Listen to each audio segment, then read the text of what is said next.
Before we begin today's video, let's practice a bit of mindfulness. Firstly, look at the screen, then slowly close your eyes. And as you do, just leave your mind blank. Then, take in a deep breath through the nose, slowly, then out through the mouth.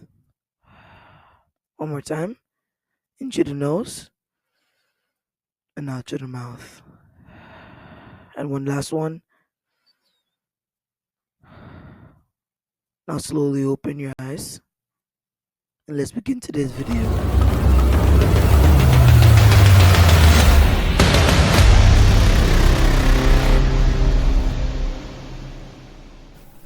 In today's video, we are going to be taking a look at the heart, the human heart to be specific.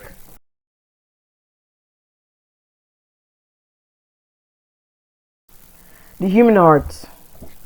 The human heart is a fist-sized organ that pumps blood throughout your body. It's your circulatory system's main organ. Muscle and tissue make up this powerhouse organ. Your heart contains four muscular sections, called chambers, that briefly hold blood before moving it. Electrical impulses make your heart beat, moving blood through these chambers. Your brain and nervous system direct your heart's function. What's the function of the heart, you may ask? Your heart's main function is to move blood throughout your body. Blood brings oxygen and nutrients to your cells. It also takes away carbon dioxide and other waste so other organs can dispose of them. Your heart also controls the rhythm and speed of your heart rate, obviously, and maintains your blood pressure. Your heart works with these body systems to control your heart rate and other body functions. And these body systems include the nervous system as well as the endocrine system.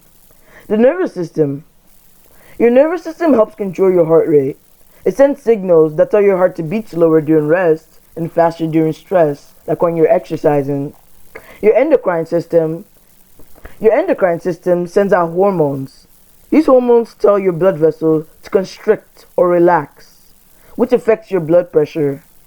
Hormones formed from your thyroid gland can also tell your heart to beat faster or slower. The anatomy. What are parts of the heart? The parts of your heart are like a parts of a building. Your heart anatomy includes the walls, the chambers that are like rooms, the valves that open and close like doors to the rooms, the blood vessels like plumbing pipes that run through a building, and an electrical conduction system like electrical power that runs through a building. The heart walls. Your heart walls are the muscles that contract, or in other words, squeeze and relax to send blood throughout your body. A layer of muscular tissue called the septum divides your heart walls into the left and right sides. Your heart walls have three layers: the endocardium, the inner layer, the myocardium, which is the muscular middle layer, and the epicardium, which is the protective outer layer. The epicardium is one layer of your pericardium. The pericardium is a protective sac that covers your entire heart. It produces fluid to lubricate your heart and keep it from rubbing against other organs. The heart chambers. Your heart has four separate chambers. You have two chambers on the top called the atrium and the pleura atria, and two on the bottom called the ventricles, one on each side of your heart. The right atrium. Two large veins deliver oxygen, poor blood, to your right atrium. The superior vena cava carries blood from your upper body. The inferior vena cava brings blood from your lower body. Then the right atrium pumps the blood to your right ventricle. The right ventricle. The lower right chamber pumps the oxygen-poor blood to your lungs through the pulmonary artery. The lungs reload the blood with oxygen. The left atrium. After the lungs fill your blood with oxygen, the pulmonary veins carry the blood to the left atrium. This upper chamber pumps the blood to your left ventricle. And that brings us to our last heart chamber, the left ventricle. The left ventricle is slightly larger than the right. It pumps oxygen-rich blood to the rest of your body. Heart valves. Your heart valves are like doors between your heart chambers. They open and close to allow blood to flow through. They also keep your blood from moving in the wrong direction, because you don't want that happening, of course. Your atrioventricular valves. The atrioventricular valves open between your upper and lower heart chambers. They include the tricuspid valve, which is the door between your right atrium and right ventricle, and the mitral valve, which is the door between your left atrium and left ventricle. The semilunar valves. The semilunar valves open when blood flows out of your ventricles. They include the aortic valve, the pulmonary and pulmonary valve. The aortic valve. The aortic valve opens when blood flows out of your left ventricle to your aorta, which is the artery that carries oxygen-rich blood to your body. The pulmonary valve. The pulmonary valve opens when blood flows from your right ventricle to your pulmonary arteries, which is the only arteries that carry oxygen-poor blood to your lungs. Blood vessels. Your heart pumps blood through three types of blood vessels. They are called the arteries, the veins, and the capillaries. The arteries. The arteries carry oxygen-rich blood from your heart to your body's tissues. The exception is your pulmonary arteries, which go to your lungs. The veins. The veins carry oxygen-poor blood back to your heart. The capillaries. The capillaries are small blood vessels where your body exchanges oxygen-rich and oxygen-poor blood. Coronary arteries. The coronary arteries. Your heart receives nutrients through a network of coronary arteries. These arteries run along your heart surface. They serve the heart itself and include the left coronary artery, the circumflex artery, and the left anterior descending artery, or LAT for short, and as well as the right coronary artery, or RCA for short. The left coronary artery. The left coronary artery divides into two branches, the circumflex artery and the left anterior descending artery. The circumflex artery. The circumflex artery supplies blood to the left atrium and the side and back of the left ventricle. The left anterior descending artery, or LAD for short. The LAD supplies blood to the front and bottom of the left ventricle and the front of the septum. The right coronary artery, RCA. RCA supplies blood to the right atrium, right ventricle, bottom portion of the left ventricle, and back of the septum. Electrical conduction system. Your heart's conduction system is like the electrical wiring of a building. It controls the rhythm and pace of your heartbeat.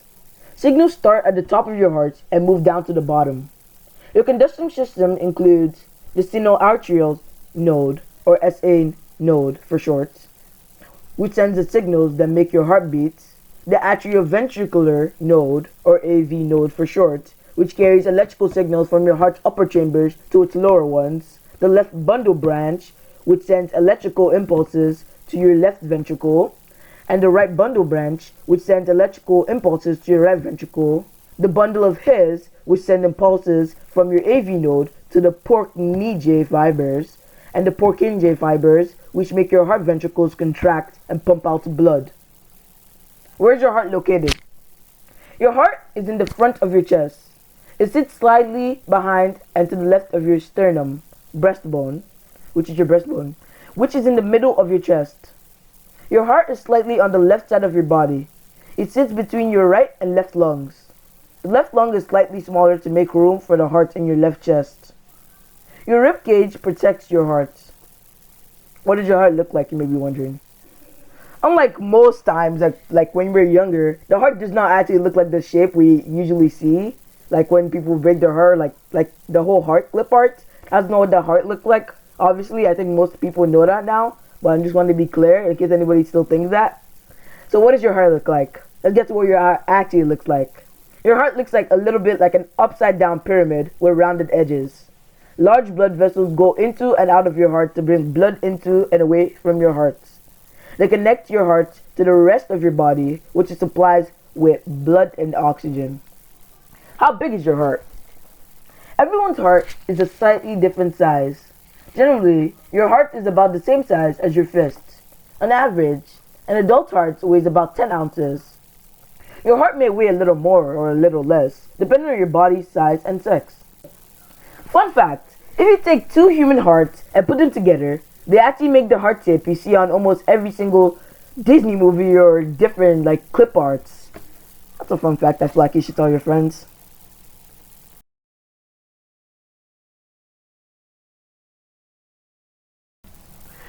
Coronary artery disease, or CAD for short.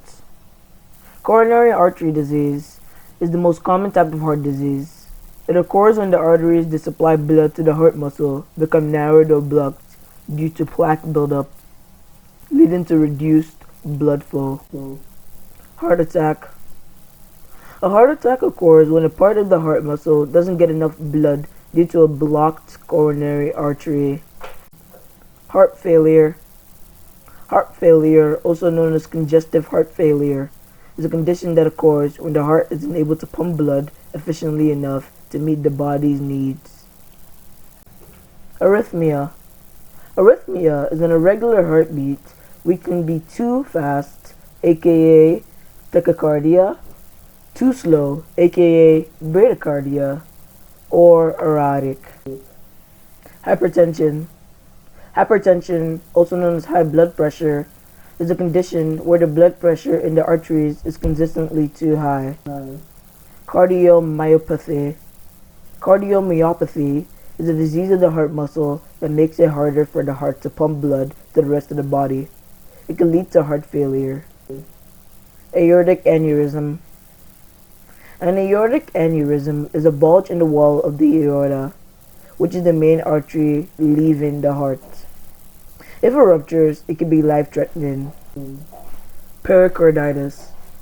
Pericarditis is the inflammation of the pericardium, which is the thin sac that surrounds the heart.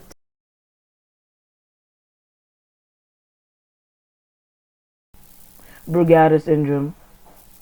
Brugada syndrome is a genetic condition that affects the heart's electrical system, leading to irregular heart rhythms, which are called arrhythmias, and it can also cause sudden cardiac arrest, especially in young adults. Tachytubal cardiomyopathy. Tachytubal cardiomyopathy, aka broken heart syndrome, is a temporary heart condition often triggered by extreme emotional or physical stress. The left ventricle changes shape, resembling the Japanese Tachytubal pot used for trapping octopuses. Cardiac amyloidosis. Cardiac amyloidosis is caused by the deposition of amyloid proteins in the heart tissue, leading to stiffening of the heart muscles and affecting its functions.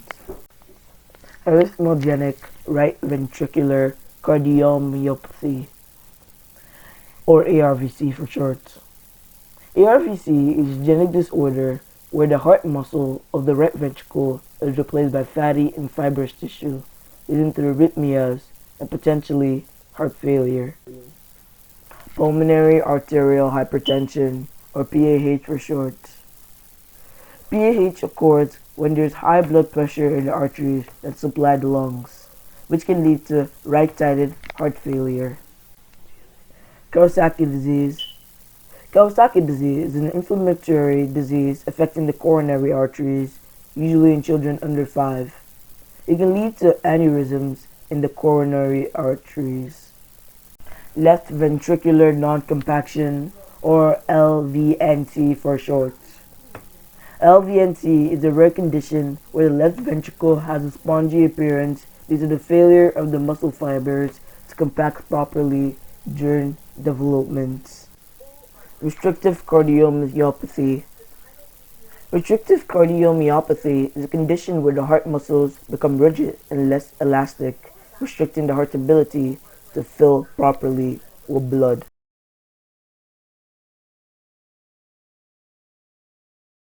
We have now reached the end of today's video. And with that, I would like to thank you if you watched the whole video, and thank you if you watched parts of the video.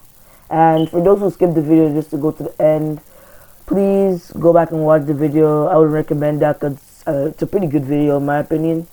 So, and thank you for those who watched, and since you already came this far, you might as well just on full screen. If you're watching on full screen, just go like and subscribe. And if you're not watching on full screen, just click the like and subscribe buttons. It really helps me out a lot. Have a good day.